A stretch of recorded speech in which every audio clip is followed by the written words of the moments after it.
And welcome back to another episode of the Bases Loaded podcast. You're here with your favorite idiot number 0. My name's Zach. How you guys doing? And you're also here with idiot number 1, Adam. How you doing, brother man? Good day to talk about baseball. Love what we're starting right here. Damn right. So, we're going to get right into it. So, really what we're doing here today is we're going to go over all the NL teams, and then we're going to hit AL, and we're going to go over both sides of the ball, really talk about how we think these teams are going to do this season, where we think they're going to be, where they're going to be ranked within their own divisions. So it's going to be very interesting. And what we're going to do is we're going to start off with the worst team in the division, and we're going to build up to the best team in the division. That's how we're going to do this. So we're very excited, and of course, we're going to start off with the NL East, baby. The NL East, great division, very top heavy, but probably one of the most competitive divisions in the league right now. I would definitely agree with that. I mean, they are top heavy, but there are a couple teams on the bottom half that really can compete. So it's keeps it interesting. I will say that. Mm-hmm. So we're gonna start right now. Talk about it. So our first team that's gonna end up being in last place of the NL East is the Washington Nationals. Now, this shouldn't have been a big surprise to anybody. Obviously, we've seen this team, since they won their World Series, and I believe 2019. They've just haven't been the same. We see Strasburg, in and out of the IL, constantly not being able to pitch. That's a huge issue for them, especially when they're starting, their number one starting pitcher currently is Patrick Corbin, who has been nothing short of absolute garbage over the past couple of years. So, I mean, they have some things they really got to get going. But the one good thing I will say is that this is a team that's looking towards the future. This is a team that's got a lot of young guys like Keibert Ruiz, like C.J. Abrams. I mean, hell, even Victor Robles and Luis Garcia on the bat, with the bats. I mean, those guys are pretty young. They're all looking to develop, all looking to become better players. So I think that's going to be an interesting thing for years to come. And that also includes Mackenzie Gore and Josiah Gray. I mean, they got some very, very good young pieces. But it's really now it's make or break time for these guys. We're going to have to see how good they really are. Yeah, very extremely young team. It's sadly that they really don't. They're really good, and they do have talent, but it's not good talent. And the hurting part of this team is definitely their bullpen and their starting pitching. And when you're not going to be able to get outs, they're going to lose a lot of games. They might be, sadly, one of the worst teams in the league, in my opinion. But, I mean, they are heading in the right direction. They have traded their guys to make sure they bolster up their farm system and make sure that some of these young guys like Keibert Ruiz get to experience the big leagues and hopefully pan out like he does. That's what I'm saying. And they actually just paid Keibert Ruiz a big money deal. I believe It was an 8-year deal. Now, I personally like Keibert Ruiz. Came over from the Dodgers in that Max Scherzer Turner trade along with Josiah Gray. I really do like Keibert Ruiz. He's going to end up batting in the middle of that lineup. He's going to get a lot of run. They don't really have any other notable catchers on this roster. So it's going to be very interesting to see how he does this season. Along with, Dom Smith, former Met. We're going to see how he does. Maybe he can turn his career around a little bit.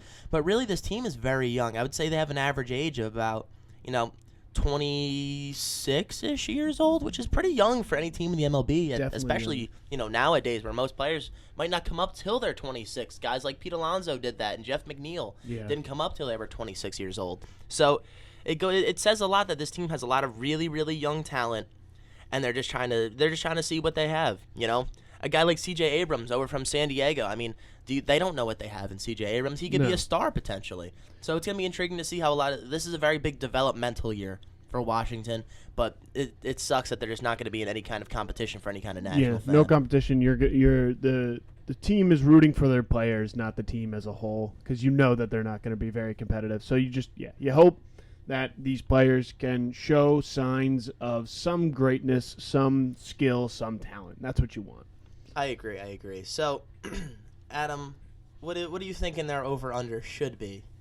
Over-under on their wins in 2023. I'm sorry. Last year they had 55. Ooh. So I'd definitely go over 55. I don't think they'll be as bad, but hopefully probably around 60, 61 would be my guess. That's fair. So the current over-under is at 59.5.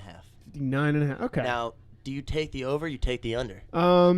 I don't want to root on their downfall. I think I take the over. I think they got a little more something than most people think in them, but they are also in a very tough division, so we'll see how that runs for them. The one thing that'll definitely end up helping them out this year is going to be the way the schedule has been formatted. It's a little different than in previous years. Less in-division games, more out-of-division games. They're going to end up playing teams that, like the Angels, who are kind of shit, even though they have some of the best talent I've ever seen in all of baseball. I mean, that's definitely going to help them. Personally, I think they're going to end up being just under. Just under? Just under. I know I think they'll improve a little bit, but I don't see this team taking leaps and bounds of improvement, especially because their pitching is so horrendous. Yeah. I think that's really what it's going to come down to. It does matter, yep. So, that's our first team. That's going to be the bottom of the barrel here in the NL East. And we're going to move right down the line. Our number 4 team in the NL East, it's going to be the Miami Marlins. Yep. So, I'm going to be honest with you. I like the Marlins. They have some decent pieces. A lot of shortstops. Joey Wendell, Gene Segura,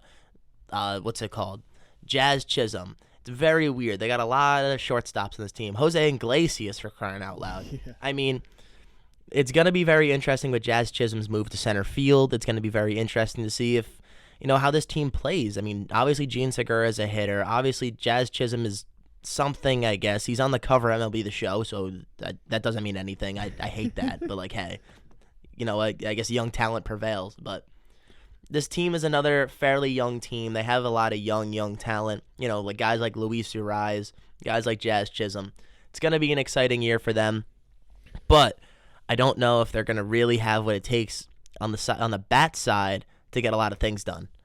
Yeah, this team is really its strong suit is obviously its starting pitching. A lot of guys that they've been able to home grow themselves. Obviously, Sandy Alcantara at the top, with then Jesus Luzardo. They signed Johnny Cueto, which is a great veteran. Love signing. Cueto. They still have Sixto Sanchez. They still have Trevor Rogers, who can make a really good comeback.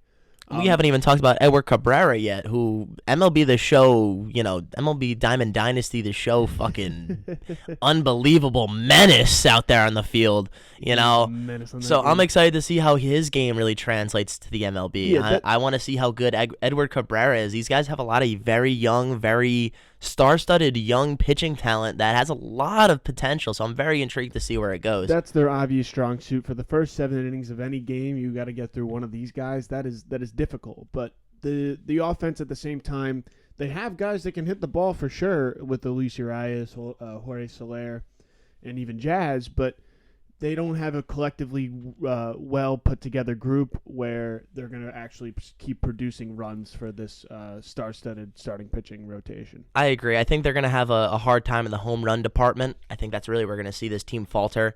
They're a pretty quick team. I could see them getting some steals around the bases, really making that work for them. But I don't think that's going to be a huge part of their game. I'm just very excited for what's to come. I think there's a lot of possibilities. I think Jazz could end up having another 2020 season like he did last year. But if he's able to bring that average up just a little bit, he might even be able to have a 30-30 season, which would be very interesting and really, warrant the cover of MLB The Show. Something I'm still very much debating on whether or not he deserves because it's driving me crazy. But what I will say is this team even has a good bullpen. They got guys like they picked up A.J. Puck. They picked up Matt Barnes. They went out there to get some relief guys. They really want to make sure that this bullpen is able to hold it down. Mm-hmm. I mean, they still have Dylan Florio. They still have Tanner Scott.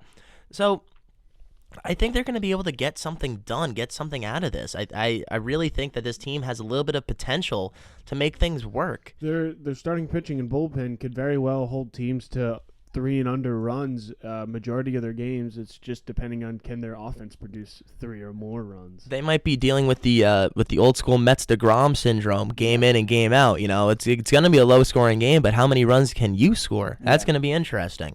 Very important. So Adam, I want to know, do you have their previous record from last year? Previous record, the Marlins went 69 and 93.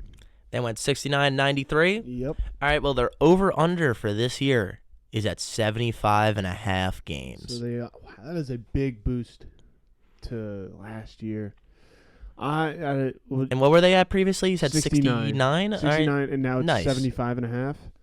Yeah, 75.5. They got to win 76 games to hit the over. So if I would do that, yeah, I would still take the under. You're still in a star-studded, a really top-heavy division, and even up playing all the other crappy teams around the league. I don't know if they've got it in them to get 76 wins. That's a good season for some people. So Yeah, it's not terrible.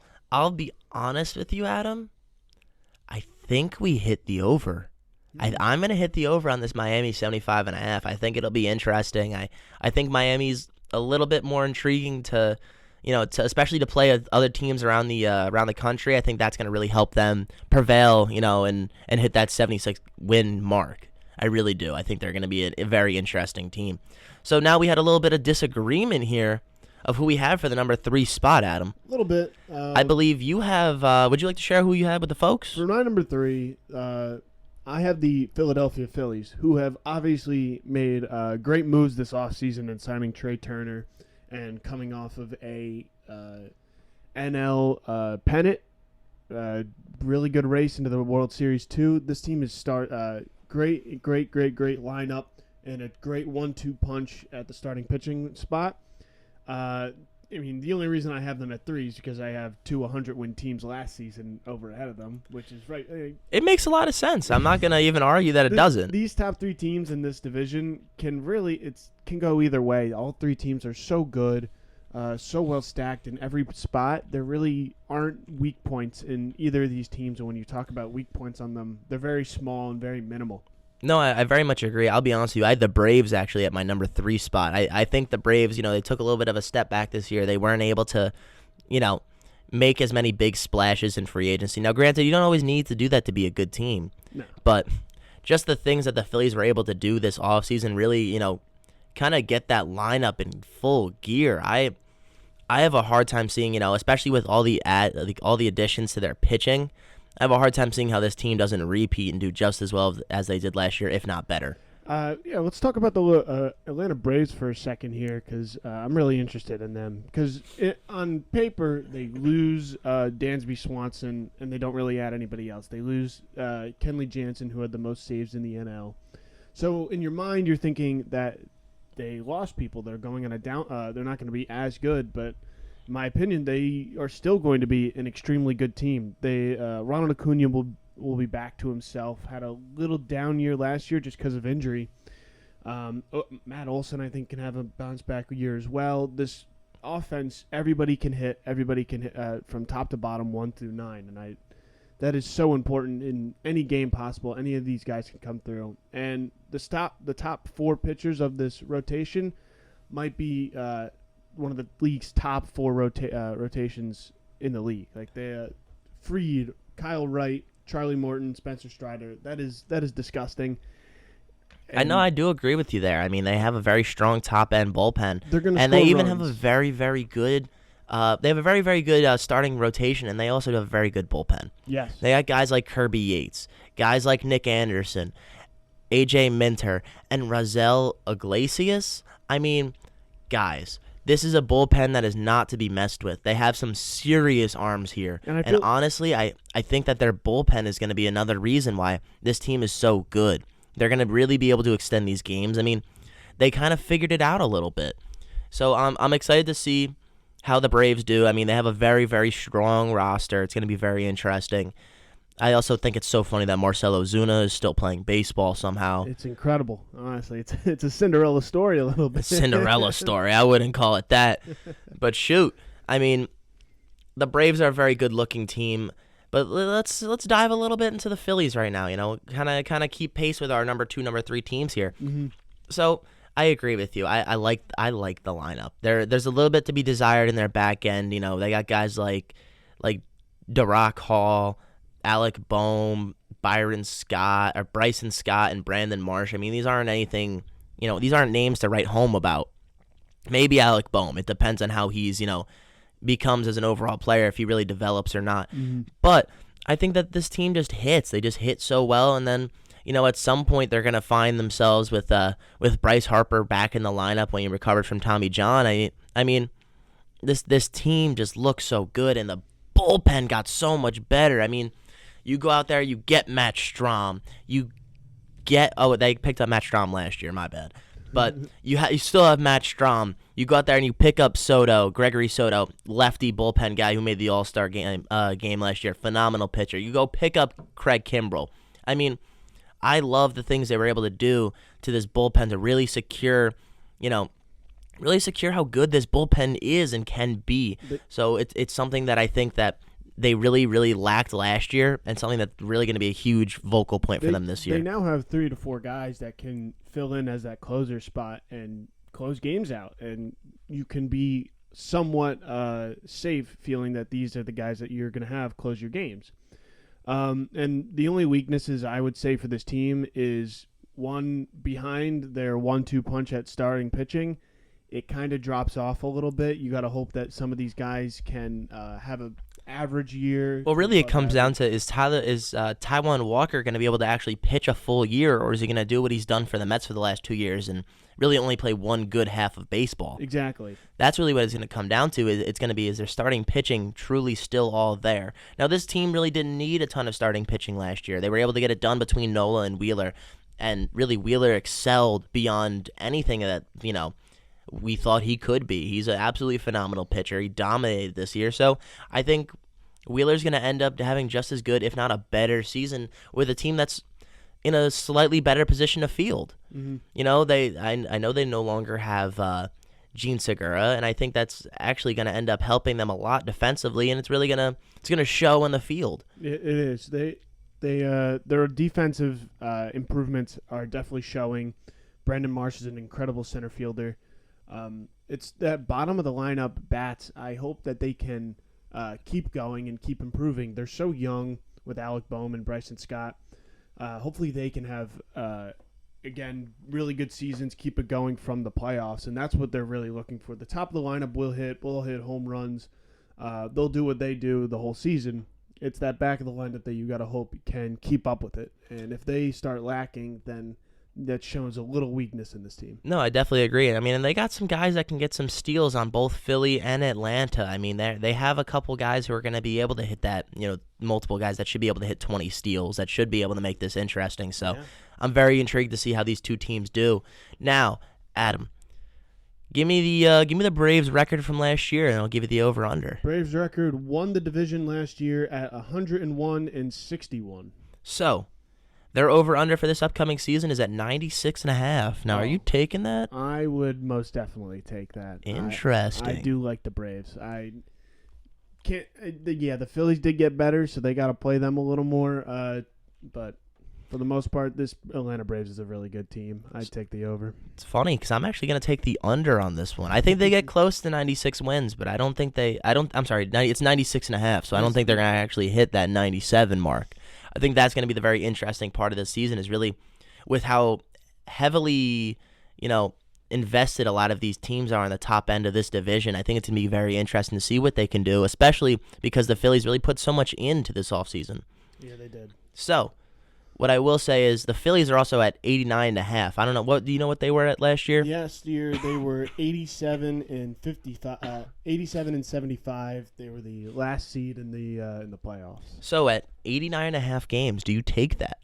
You said 89 now? 89.5. They got to win 90. Yes, I would also take that. I think the top 3 teams here are easily 90-plus win teams, and it's all going to depend on the back end of the season in that end of August, September games when we see who's going to come out on top of this division. I think the Phillies are going to end up smashing this over. I mean, they just feel like such a complete team. As long as injuries don't, derail where this team is going, I think they'll be fine, especially when they get Bryce Harper back. I think it's going to be a very hard team to stop. Very hard team to stop. So we'll go right down the line to our number one franchise that we think is going to take this division home, and that is our New York Mets. Mm-hmm. Now, the New York Mets, they did a lot this offseason. They spent the load. They went out, they re-signed Nimmo. They went out, they got Verlander. They picked up Senga. They made sure they secured Diaz. They did the right things to make sure that they were in a spot to go out and win games. I mean, we saw them re-sign David Robertson. Great pickup. We saw them trade for Brooks Raley. Awesome lefty. We really needed that out of the pen.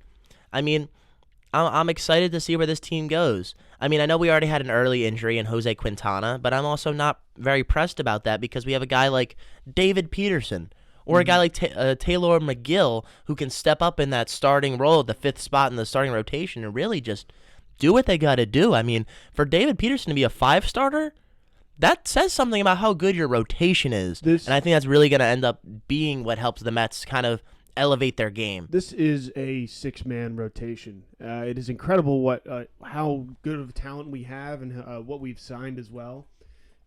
There's going to be injuries. It happens to every every starting pitching rotation. So we're ready. The Mets are ready to, one guy's out, next guy's in, do your job. It's incredible. The talent there too. They'll be able to pick up the slack. Maybe not as well if Justin Verlander's out, but somebody like David Peterson can pick up the slack and win them games still and be a viable starting pitching. And as then we move to the batting order, I don't really see weakness in this besides maybe third base and DH. I like everybody about this lineup, and they still have young guys waiting at third base at the catcher spot that can come into this starting lineup and rake really. See, it's funny that you say our two worst positions are third base and DH because I'll be honest with you, I like Vogie. I like Vogie at our DH. Now, the other side of our DH with that righty, it gets a little rough with Darian Ruff. Only God knows if he's actually going to be good this year against lefties or if he's going to be shit like he's been, since the Mets acquired him. I'd really like him to hopefully step up this year, really be a player that we can rely on to be a valuable DH. But the third baseman position, Eduardo Escobar has been serviceable. He's been all right. Mm-hmm. But to be able to bring up a guy like Brett Beatty, who really, has shined this spring training, I think that's going to add a lot to this Mets lineup. I think you can end up seeing him bat as high as 6. And he could really add that extra pop to the Mets lineup, especially later in the lineup. That'll really be absolutely crucial for them to win games and for them to make this lineup super hard to pitch to. Yeah. Because he's another guy who just hits hard balls after hard balls. He gets it done. So I'm excited to see Brett Beatty up. I think that he'll end up being up within the first couple weeks of the season. I don't think he's going to start the season on the Mets roster, but that's okay. I really do expect to see him up sooner than later. And a guy I don't expect to see until maybe mid-season, maybe a mid-season ad from our own farm system is going to end up being Francisco Alvarez. Yeah, the top-studded catcher. Is he the number 1 overall prospect, I believe? Technically, yes, because he was the number 1 catching prospect until Aldi. He was number 2 besides Aldi. Now that Ruxman has been called up into the show officially, he is now the number 1 catching prospect, and I believe he's the number 1 overall prospect as well. Yeah, everybody's been waiting for him to come up. Everybody knows about his power and what he's going to be here for. And it's incredible that the best lineup in maybe the league now has the number 1 prospect in the league at catcher. And hopefully he's been able to make an impact. These veterans that they have on this team, from Nimmo to all the way down to McNeil and Vogelbach in this lineup, it's incredible. The everything that they know and how they hit the ball, it's incredible. If these young guys are able to perform, this team becomes a well above 100-win team. I very much agree. So I think they have the ability to really be one of those historic teams this year, especially after a major spending spree that was able to land them such high-end players this offseason. Yeah. A guy I'm really excited for that I think is going to end up being a little bit more make or break for this Mets team than I think people expect him to be is going to end up being Kodai Senga. I think Senga is going to be a very valuable piece in the middle of our rotation. I would love to see him excel. I mean, he's a guy who went to Driveline. You don't see a lot of Japanese pitchers immediately come over and the first thing they do is go to Driveline. Mm-hmm. So that has me very excited because Driveline's a place where a lot of MLB pitchers will go. It helps them improve their game. Maybe they change a pitch or two, but with the way modern baseball has become, it's really a great asset to use to train, and especially for foreign pitchers to get used to the modern MLB baseball. It's definitely a great way to get kind of acclimated to that game and really be ready for the season. So I'm excited to see what Kodai Senga has. I'm excited to see that ghost fork, baby. I want to see it. He's an exciting player. I'm really a great addition to be seeing this guy, maybe the best pitcher in Japan now coming on as a third man starter to this rotation. I mean, hell, even if if he only becomes what's called Tanaka, then that still works out for us. Tanaka was a very, very serviceable pitcher for the Yankees. Now, if we can get a better version of Tanaka, I think that, this contract ends up paying dividends upon dividends upon dividends. So I'm very excited to see where the Mets head. So, Adam, what was the Mets' record last year? Mets record second place with also 101 wins and 61 losses. So their over-unders at 94.5. Are you taking that? Or are you not? I am definitely taking that. I think these top three teams I've taken the over on, they're very good. I like a lot about them, and could easily be another 100-win season for them. Yeah, I'm going to be honest with you, Adam. I am smashing the over, baby. I'm smashing it. I'm taking that to the bank. The Mets are going to have 100 wins this year. Easily. I'm telling you they're going to have 100 wins. I'd put my bank account on that if I could. I'm telling you the Mets are going to have 100 wins this year. I'm very excited for that over to smash. I'm very excited for the Mets season. So, with that being said, that is our coverage of the NL East. Now, we are going to hit every other division, every other team before the MLB season starts. This is what we think is going to happen during the season. These are the teams that we think are going to be ranked this way per division. So, we're very excited to keep this going.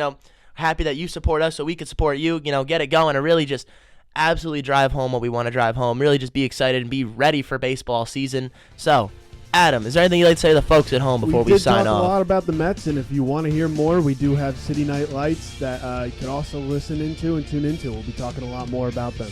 That's very, very true. City Night Lights, baby.